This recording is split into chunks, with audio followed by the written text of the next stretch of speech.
course. He said, it is finished. He sent the Holy Spirit, and many will not even receive him because they don't want the manifestations that come with the Holy Spirit. They don't want speaking in tongues. They don't want somebody standing up and saying, I feel led for us to pray for so-and-so, or I feel led for so-and-so to sing a song or whatever. So Holy Spirit is cut off. What good is he if we control him? So we have got to, just make him so welcome. I believe he's welcome in this place this morning. See, he can do a work in 5 minutes that we cannot do in a lifetime on our own. And everything God created was for a purpose. And there was a timing for everything that God did, and is timing today, just as we're in the last day.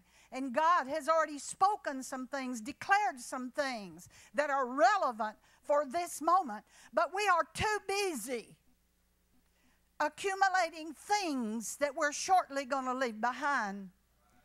We're too busy seeking this and seeking that and wanting this and wanting that. Please don't misunderstand me.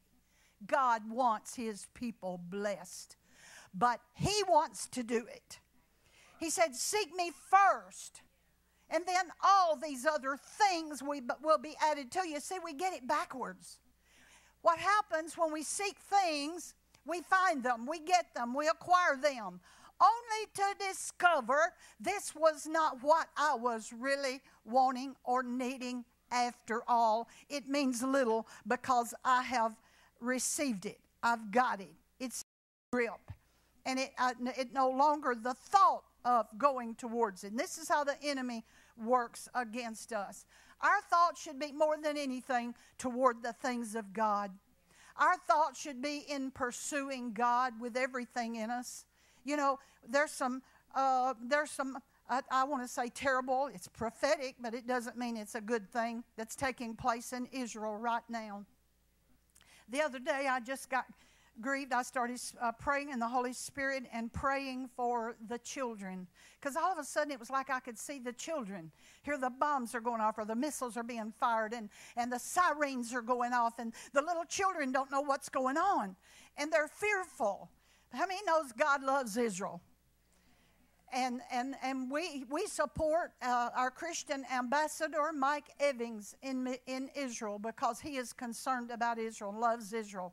And he communicates and lets us know what's going on over there. And he has built a huge work over there so that he can minister to Israel and have people to come in. And they have went underground. I think it might have been an old bomb shelter or something. And they went in there and they started stocking up food and a place for the people to go to in hiding when these times start. But you know what? This may be the last battle. This may be the last attack against Israel. Because when you read the prophetic scriptures, the very nations are rising up against Israel that is in the very last day prophecy before his return. So, you know, in the light of this, things mean so little, don't they? Things, it's like, oh, who needs them? More than anything, we need to be prepared for his coming. More than anything, we need to help others that are not prepared to get ready for his coming, because there are people that are lost, people that need him and don't even know it. As I shared last week, when I was running from the Lord, the song I wrote, running from what I was looking for, I didn't know this is what I was looking for. I was looking everywhere else, closed off to this, because I thought it was impossible to live it. I thought it was impossible to stay on course, because I had tried so many times and failed. But thank God he proved me wrong. I like being wrong sometimes, hallelujah. And so that was almost 40 years ago. I had been up and down, in and out, and including the water. I said I was baptized so many times the tadpoles knew me by name. And I'm sure they miss me by now, because it's been almost 40 years since they saw me. But that's just fine with me, because I have no desire to see them again. I don't need down again, because I finally got it right. Hallelujah. I finally got a hold of the truth that makes free and that sustains us and keeps us on course. And so I thank God that when I stood up almost 40 years ago, after fighting against this very thing that I found that I loved so dearly. And I remember the Lord saying, you're right, you have tried, you have failed, now let me live it through you. I've never heard words of this type before, but thank God He's proven Himself to me. It's not I, as Paul said, but Christ that liveth in me. Amen. Give Him a praise. Hallelujah. You know, we can't do this thing. We can't live it. But Christ through us can. Hallelujah.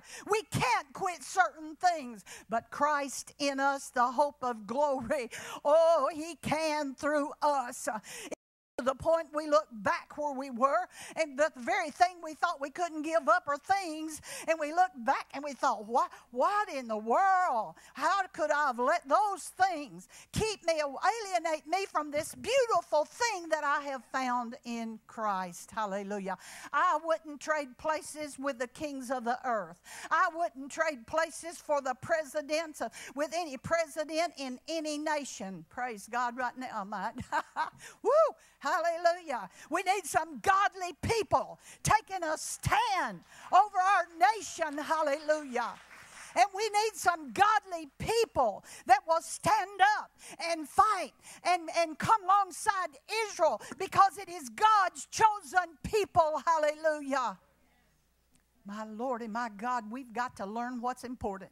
I don't want to be a fool. The Word said those that do not hearken to the Word of God, God fools. So you can't get me for that, since He said it. You know, He says we're in danger of hellfire if we call anyone a fool. But He said it, so I'm just repeating what He said. I'm bringing forth the message. Amen. And I was a fool when I ran from God, but I did not know it. I was a fool to think that I could not serve Him, but I didn't know it. Oh, I thought I was so smart. I thought I was so wise. I thought I had the world by the tail. And I thought I was going to do great things in the world, which makes me sick now. I'm glad to be here. Don't get me wrong.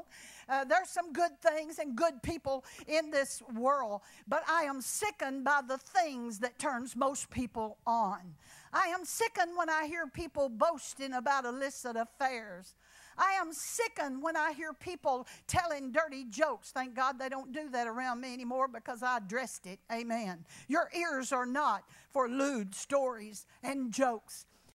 Your ears are for the Word of God and the things that God wants to say to you. The Word says, let him that hath an ear hear what the Spirit says. Amen. He's talking about the spiritual ear. How many knows you got a natural ear and you got a spiritual ear? And too many ears are turned off to the spiritual things of God. And that's what I want to talk to you about. Now, in case I forget, get carried away, praying, you leave whatever at the end, I just want to wish you a happy Thanksgiving. And if you're able to spend it with your family, you give thanks for that. If you're able to eat turkey, you give thanks for that. And it's not Happy Turkey Day, it's Happy Thanksgiving Day. Amen. Thank God for the turkey. But we are thankful for the good things that we've experienced since we've been here on planet Earth. I'm thankful for my family. Was it perfect? No, it wasn't. But I'm thankful. Wouldn't trade places with any other family. I'm thankful for children. I'm thankful for everything I've gone through that has helped to make me the person that I am today. I'm thankful for my grandchildren. I've got 2 great-grandchildren in Florida whom I rarely get to see, but I'm thankful for them. You know what? I'm thankful for that Billy's children, that his daughter in Florida, that she and her husband are right in the leadership of the church down there, and raising their giving, like Jason talked about, above the tithing. I mean, just giving more and more for the kingdom of God to help build it up. She's the one that made the remark a few years ago. She said, Nana, I've changed churches. I come out of the church that I was in because all they preached was salvation. She said, Nana, I've been saved for years. I need to hear something else besides salvation. I need something that I can grow on. And she has grown, and I thank God. I don't do the computer, so I don't get to get on but from what I hear, she posts scriptures, good sayings, just ministers to people on the internet all the time. You know, don't whine to God that there's nothing you can do for Him because you're not called to sing, preach, teach, or what, play an instrument. Or what, by the way, didn't our musicians just excel this morning? And our praise and worship team? Yes, let's honor them. Thank God for those who are willing and obedient because they will eat the good of the land. I thank God for my baby daughter who's never really got away from God, and who, even in the face of divorce, I don't want to embarrass her, but she has kept her good name. She has kept her good morals about her. And I thank God that she has chosen the way that is right. Amen. Amen. And I'm thankful for the middle child. Billy's the oldest, and Kim is in Nashville.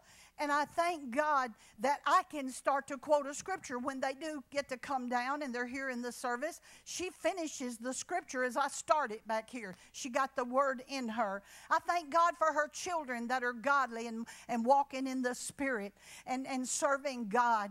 I thank God that little Savannah called me yesterday and she said, Nana, she said, I called my friend earlier, my friend just called me and wants to come over and spend the night. And I told her I'd have to ask Mama. But she said her granddaddy was real bad, and his oxygen level started dropping down. It dropped down to 90 and started going down. She said, I just felt led to give her these scriptures in Luke. And I said, now, if you don't want to read them to him, at least get your mama or daddy to read them to him. They said, this man was dying. They said when they read the scriptures to him, his oxygen level came up, and he went peaceably home to Lord. It gave him comfort. Amen. So thank God that the little children, amen, can lead the way for those that are older and those that don't know the way. And there are people, I'm telling you, as I shared with Kristen this morning, that God's got His hand on her. And God is looking for those who will give themselves, yield themselves to Him, because there are too many that follow the Pied Piper, but they're following the wrong one, and there are not enough leaders. My prayer is that God is going to raise up leaders all over this place. If I never get to preach, I'll find somewhere in between, but if He raises up preachers all over this house till I can't get to preach, isn't that what it's all about? Hallelujah. So I'm praying, God, raise up leaders, and it's not just preaching. It's just not just instruments. It's not just singing. It's not just witnessing. There are so many things that God, of ministry, and God has your name on a ministry of some type. And it's your job to delve and find out what that ministry is, so that when you stand before the Lord, you will hear Him say, well done, my good and faithful servant. Oh, yes. Hallelujah. Hallelujah. I want to share a scripture. First of all, I just want to tell you, I want to talk to you just a few minutes about the perfect will of God. How many wants to be in the perfect will of God? How many knows you can be in the will of God to a degree, but not be in the perfect will of God? Now, those that like to argue with you would say, I stand to reason with you. Because when we're born again, we are in the perfect will of God. Well, I stand to disagree with you. That if you are born again and you are not pursuing God, going toward your destiny, you're not asking God what His will is for your life, you are not in His perfect will. And if you, like Jason, he said, I started out, he didn't know how to trust God there in the beginning with his tithes. He thought he couldn't pay them. But then he began to get a hold of the Word, and he began to pay his tithes, and he began to watch God begin to increase, and his monies increased. And this is